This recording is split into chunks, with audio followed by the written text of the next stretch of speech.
Baik, kita masuk unit 7, Reporting and Analysis Function.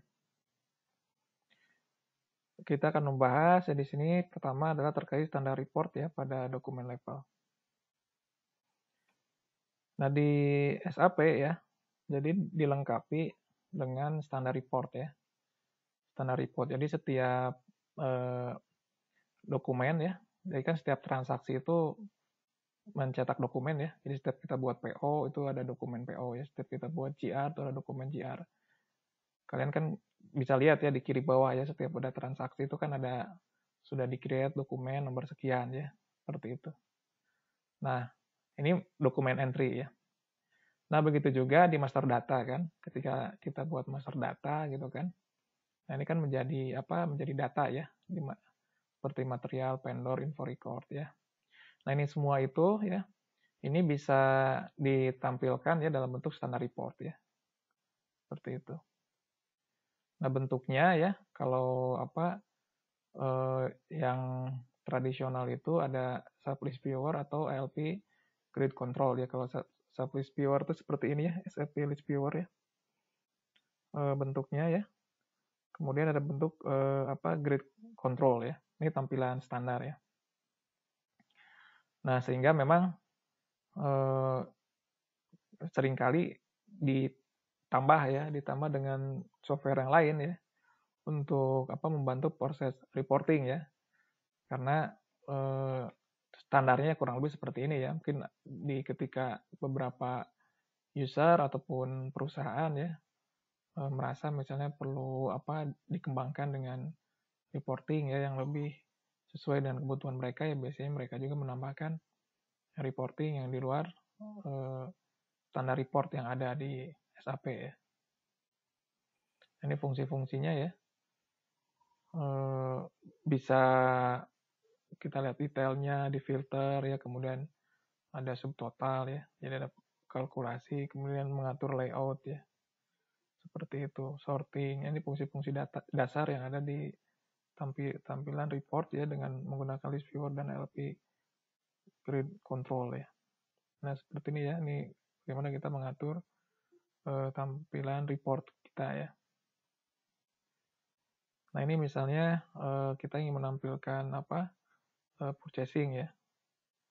Purchasing, kemudian kita mengisi parameternya seperti apa dari report yang kita tampilkan. Nah, di menu environment ya. Jadi kalau kita lihat di menu itu ada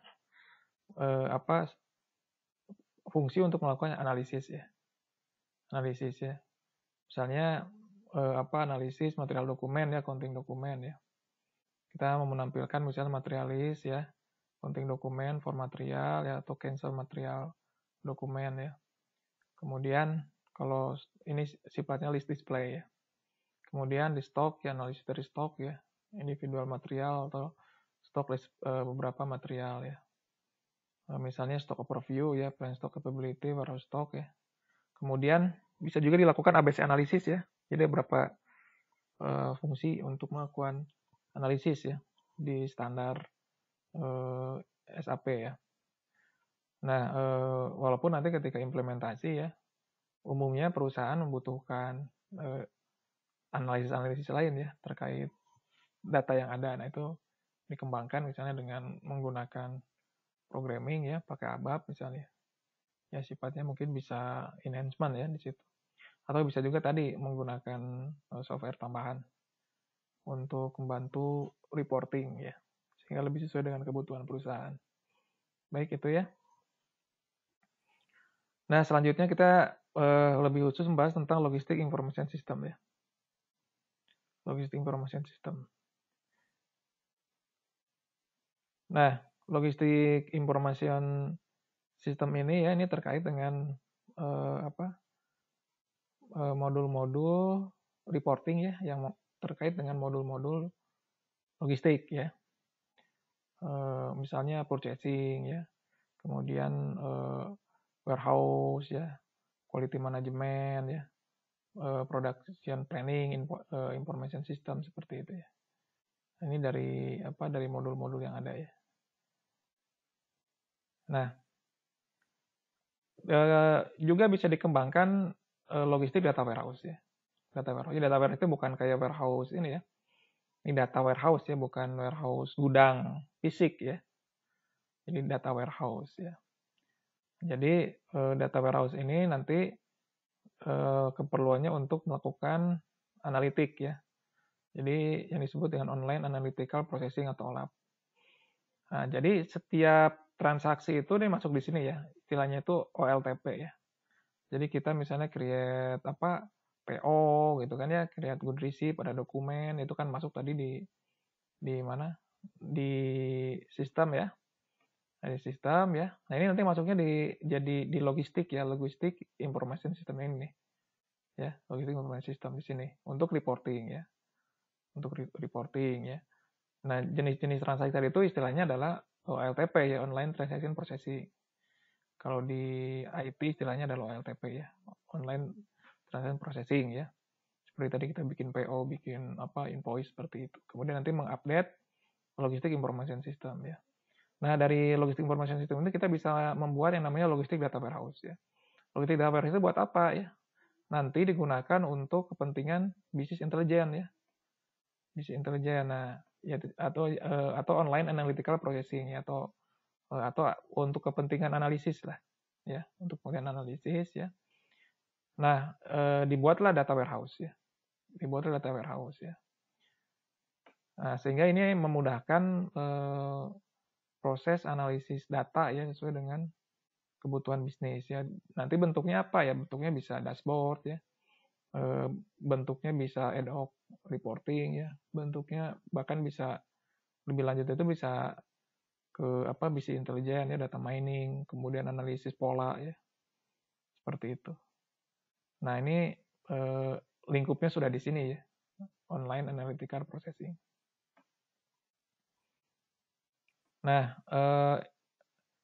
jadi secara struktur ya dari data ini misalnya purchasing, sales, production ini kan ini standarnya seperti ini ya. Ini ada infrastructure. Infrastructure ini bagaimana report itu ditampilkan ya. Jadi ada istilahnya itu karakteristiknya ya, periodicity-nya ada key figure ya. Karakteristik itu tergantung misalnya plan, material, vendornya ya. Nah, kemudian dari karakteristik itu mau dilihat misalnya plan nih. Plan 1000 ya. Periodicity-nya kapan? Bulanan ya. Kita mau melihat PO-nya berapa. Nah, ini istilah PO ini ya. Jadi levelnya transaksi ya. Ini adalah key figure istilahnya ya. Key figure ya. Jadi kalau kita mendengar SAP misalnya key figure ya, key figure itu kayak seperti ini nih. Tapi kalau bicara karakteristik ya, karakteristik itu adalah strukturalnya. Jadi ini seperti ininya, seperti plan, material, vendor gitu ya. Terus itu adalah waktunya. Jadi infrastruktur purchasing atau reporting trade purchasing itu tadi bisa dilihat secara karakteristik, periodicity, dan key figure. Nah, proses update datanya ya, yang misalnya info structure in purchasing ya sebelumnya ya. Kemudian ketika ada PO baru ya, maka akan diupdate ya di infrastruktur tersebut. Jadi sesuai tadi vendornya kan periodenya kan, kemudian PO-nya ini kan karakteristiknya ya. Karakteristiknya, kemudian periodicity-nya ini adalah key figure-nya. Seperti itu. Ya. Nah, dari sini kita bisa melakukan evaluasi ya. Misalnya infrastruktur di purchasing ya. Misalnya untuk menjawab pertanyaan ya, material mana sajakah yang diadakan dari vendor 1000 atau dari vendor manakah misalnya ya material M01 misalnya. Nah, seperti itu. Nah, kita bisa menampilkan misalnya karakteristiknya kan ini vendor ya, periodenya misalnya ini ya. Nah, ini adalah key figure-nya. Seperti itu ya. Nah, dari logistik information system itu ya bisa ditarik reporting ya, standar untuk kepentingan standar analisis ini sudah ada ya di sistem SAP-nya ya yang standar ya. Kemudian juga bisa advance ya, analisis teknik ya. Bisa advance analisis teknik, jadi bisa dikembangkan ya dengan teknik-teknik analisis lebih lanjut ya. Termasuk juga misalnya early warning system ya, misalnya buat threshold ya, ketika misalnya stok itu sudah daerah kuning misalnya ya. Nah, ini bisa ada early warning dulu, atau misalnya ketika ada limit kredit ya. Hal seperti itu. Ya. Dan juga bisa dilakukan flexible analysis ya. Flexible analysis. Dan data dari logistic information system juga bisa diekspor dalam Excel ya, kemudian olah lagi. Ini yang umum dipakai ya. Ini sering dipakai. Jadi data-data dari SAP itu diekspor ya.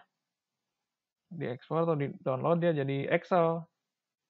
Ya, jadi Excel. Kemudian kita olah dengan menggunakan Excel untuk ditampilkan menjadi reporting buat manajemen.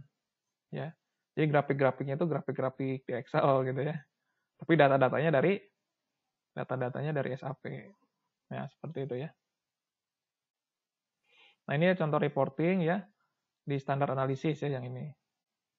Tadi misalnya fungsinya ABC analisis. Jadi kita bisa ya, kalau kalian kan misalnya TA misalnya ya, TA itu kan suka ada ABC analisis dulu ya untuk melihat nilai ya, nilai dari barang ya kan, nilai dari stok kita gitu kan.